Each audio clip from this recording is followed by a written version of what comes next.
இன்றைக்கு பெந்தகோஸ்து பெருவிழா 19ஆம் தேதி மே மாதம் ஞாயிற்றுக்கிழமை.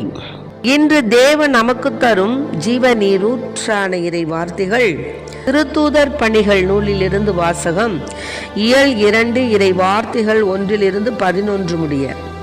பெந்தகோஸ்து என்னும் நாள் வந்தபோது சீடர்கள் எல்லோரும் ஒரே இடத்தில் கூடியிருந்தார்கள். திடீரென்று கொடும் காற்று வீசுவது போன்று ஓர் இரைச்சல் வானத்திலிருந்து உண்டாகி அவர்கள் அமர்ந்திருந்த வீடு முழுவதும் ஒலித்தது. மேலும் நெருப்பு போன்ற பிளவுற்ற நாவுகள் ஒவ்வொருவர் மேலும் வந்து அமர்ந்ததை அவர்கள் கண்டார்கள். அவர்கள் அனைவரும் தூய ஆவியால் ஆட்கொள்ளப்பட்டனர். தூய ஆவியின் தூண்டுதலால் அவர்கள் ஒவ்வொருவரும் வெவ்வேறான மொழிகளில் பேசத் தொடங்கினார்கள். அப்பொழுது வானத்தின் கீழுள்ள அனைத்து நாடுகளிலும் இருந்து வந்திருந்த இறை பற்றுள்ள யூத மக்கள் எருசலேமில் தங்கியிருந்தனர். அந்த ஒலியை கேட்டு கூடிய திரளான மக்களுள் ஒவ்வொருவரும் தம் சொந்த மொழிகளில் அவர்கள் பேச கேட்டு குழப்பமடைந்தனர். எல்லோரும் மலைத்து போய், இதோ பேசுகின்ற இவர்கள் அனைவரும் கலிலேயர் அல்லவா?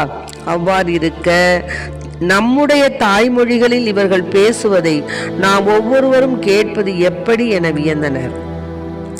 பார்த்தரும் மேதியரும் எலாமியரும் மெசபத்தோமியா, யூதேயா, கப்பதோக்கியா, போந்து, ஆசியா ஆகிய நாடுகளில் வாழ்கின்றவர்களும், பிரிகியா, பம்பிலியா, எகிப்து சிறை நகரை அடைத்த லிபியாவின் பகுதிகளில் வாழும் மக்களும், ரோமையிலிருந்து வந்து தங்கியிருந்தவர்களும், யூதரும் யூதம் தழுவியரும் கிரேக்கரும் அரேபியரும் ஆகிய நாம் நம் மொழிகளிலே கடவுளின் மாபெரும் செயல்களை இவர்கள் பேச கேட்கிறோமே என்றனர்.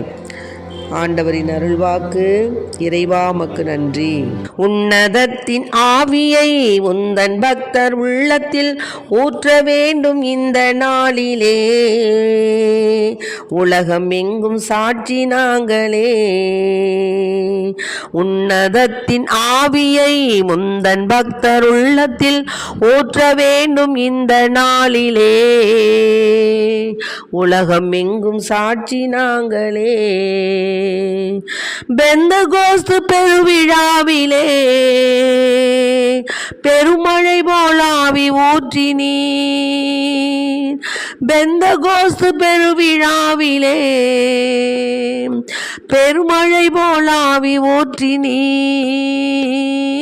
துயரமான உலகிலே சோர்ந்து போகும் எங்களை, துயரமான உலகிலே சோர்ந்து போகும் எங்களை தாங்க வேண்டும் உந்தன் ஆவியால். அப்பா, தாங்க வேண்டும் உந்தன் ஆவியால். உன்னதத்தின் ஆவியை முந்தன் பக்தர் உள்ளத்தில் ஊற்ற வேண்டும் இந்த நாளிலே, உலகம் எங்கும் சாட்சி நாங்களே. ஆவியின் கொடைகள் வேண்டுமே, அயல் மொழியில் துதிக்க வேண்டுமே. ஆவியின் கொடைகள் வேண்டுமே, அயல் மொழியில் துதிக்க வேண்டுமே.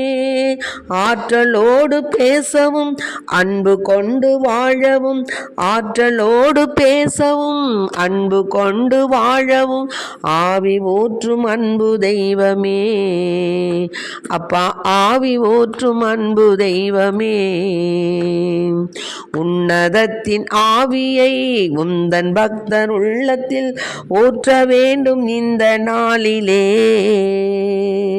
உலகம் எங்கும் சாட்சி நாங்களே, உலகம் எங்கும் சாட்சி நாங்களே. இன்றைக்கு நம் தேவன் தரும் ஜீவநீரூற்றான இறை வார்த்தைகளை கேட்டோம். திருத்தூதர் பணிகள் நூலில் இயல் 2 இறை வார்த்தைகள் 1-11 முடிய. அதாவது பெந்தகோஸ்து என்ற பெருவிழாவின் போது சீடர்கள் எல்லோரும் ஒரே வீட்டில் கூடியிருந்தாங்க. அப்போது திடீர்னு பெரிய ஒரு புயல் காற்று போல் பயங்கரமான ஒரு காற்று வீசுவது அப்படிங்கிற மாதிரி ஒரு இரைச்சல் வானத்தில் உண்டாகி அவங்க இருந்தாங்க இல்லையா வீடு, அது முழுவதும் ஒலித்தது. அப்போது பிளவுபட்ட பிளவுற்ற நாவுகள் போன்று நெருப்பு போன்ற பிளவுற்ற நாவுகள் ஒவ்வொருவர் மேலும் வந்து அமர்வதை அவர்கள் பார்த்தார்கள். அதனால அவங்க எல்லாரும் தூய ஆவியால் ஆட்கொள்ளப்பட்டு தூய ஆவியினால் என்ன ஆகுனாங்க, தூண்டுதலால் அவங்க ஒவ்வொருவரும் வெவ்வேறான மொழிகளில் பேச தொடங்குனாங்க. பாருங்கள், தூய ஆவியானுடைய அபிஷேகம் நமக்கு கிடைத்தது என்றால் நாம் பல வரங்களை பெற்றவர்களாக மாறிவிடுகிறோம். ஆக அந்த மாதிரி தான் இவங்க பல மொழிகள், அதாவது கிரேக்கர் இருந்தாங்க, மெசபத்தோமியா, யூதேயா, கப்பதோக்கியா, எகிப்து, சிரோன் மாதிரி பல தேசத்திலிருந்தும் பல நாடுகளிலிருந்தும் வந்திருந்த மக்கள் ஒவ்வொருவரும் அவங்க பேசுகிறத அவங்கவுங்க தாய்மொழியில் கேட்டாங்க. என்ன பெரிய ஆச்சரியம்! ஒன்றும் வேணாம், இப்போ நாமளே ஒரு இறை போதகம் செஞ்சுக்கிட்டு இருக்கிறோன்னு வச்சுக்கோங்களேன். ஒரு பொதுவான இடத்துல பல நாடுகள் பல மக்கள் கூடின இடத்துல பேசிகிட்டு இருக்கும் பொழுது நாம் பேசுகிறது தமிழ் மொழியாக இருந்தாலும் அவங்கவுங்களுக்கு ஆங்கில மொழி பேசுகிறவங்களுக்கு ஆங்கிலத்துலேயும், ஹிந்தி பேசுகிறவங்களுக்கு ஹிந்தி மொழியிலையும், உருது பேசுகிறவங்களுக்கு உருது மொழியிலையும், அரபு பேசுகிறவங்களுக்கு அரபு மொழியிலையும், இப்படியாக பல மலையாளம், தெலுங்கு, கன்னடம், இது மாதிரி ஒவ்வொரு நாட்டிற்கு உள்ள மக்கள் அவங்கவுங்க பாஷையில் நம்ம சொல்கிறத கேட்டாங்கன்னா அப்போ அவங்களுக்கு எவ்வளோ ஒரு பெரிய ஆச்சரியமாக இருக்கும் பாருங்கள். அத்தகைய ஆச்சரியத்தை தான் ஆண்டவர், அதாவது தூய ஆவியானுடைய அபிஷேகம் பெற்ற சீடர்கள் பேசினாங்க. அந்த மக்கள் ஒவ்வொருவரும் அவங்கவுங்க மொழியில், அவங்கவுங்க தாய்மொழியில் அவங்க பேசுவதை கேட்டார்கள். அப்போ அவங்களுக்கு பெரிய ஆச்சரியமாக போச்சு. என்ன, இவங்க கலிலேயரில் அப்படி இருக்கும்போது இவங்க பேசுகிற மொழியெலாம் நம்ம தாய்மொழியில் கேட்குறோமே அப்படின்னு மிகவும் வியந்து கடவுளுடைய மாபெரும் செயல்களை நினைத்து என்ன செஞ்சாங்க, மிகவும் வியந்தார்கள். ஆமாம், அதனால தான் இப்போது ஒன்று கலாத்தியருக்கு எழுதிய நிருபத்தில் பார்த்தீங்கன்னா 5 இயலில் 16 25 என்ன சொல்கிறாருன்னா, தூய ஆவியினுடைய தூண்டுதலுக்கு ஏற்ப தான் நம்ம வாழணும். இயல்புகளுக்கு தகுந்த மாதிரி நம்ம வாழக்கூடாது. இயல்புகளின் இச்சைகளை நாம் நிறைவேற்றக்கூடாது. இயல்பின் இச்சை என்னன்னா தூய ஆவிக்கு முரணானது. ஆமேன். அதனால் தூய ஆவியினுடைய விருப்பம் இயல்புக்கு முரணானது. ஆக இயல்பும் தூய ஆவியினருடைய அந்த விருப்பமும் ஒன்றுக்கொன்று எதிராக தான் இருக்கும். அதனால் தூய ஆவியால் நம்ம வழி நடத்தப்பட்டோம்னா நாம் திருச்சட்டத்துக்கு உட்பட்டவர்களாக இருப்போம். இயல்பின் செயல்களை என்ன செய்ய மாட்டோம் யாருக்கும். அதாவது அதை இயல்பின் செயல்கள்னால் என்ன,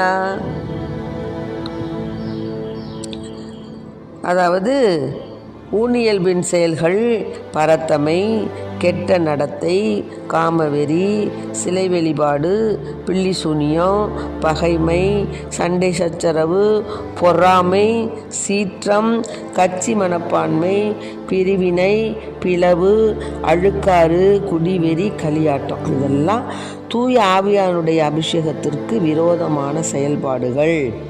அதனால தான் இதெல்லாம் யாருக்கு இருக்குதோ அவங்க இறையாட்சியை என்ன செய்ய முடியாது, உரிமை பேராக ஏற்றுக்கொள்ள முடியாது. அதனால தான் தூய ஆவின் கனிகள் என்ன தெரியுங்களா, அதற்கு எதிரடையானது அன்பு, மகிழ்ச்சி, அமைதி, பொறுமை, பரிவு, நன்னயம், நம்பிக்கை, கனிவு, தன்னடக்கம். இவையுள்ள இடத்துல தான் திருச்சட்டத்திற்கு இடம் உண்டு. அதனால் இவையுள்ள இடத்தில் திருச்சட்டத்திற்கு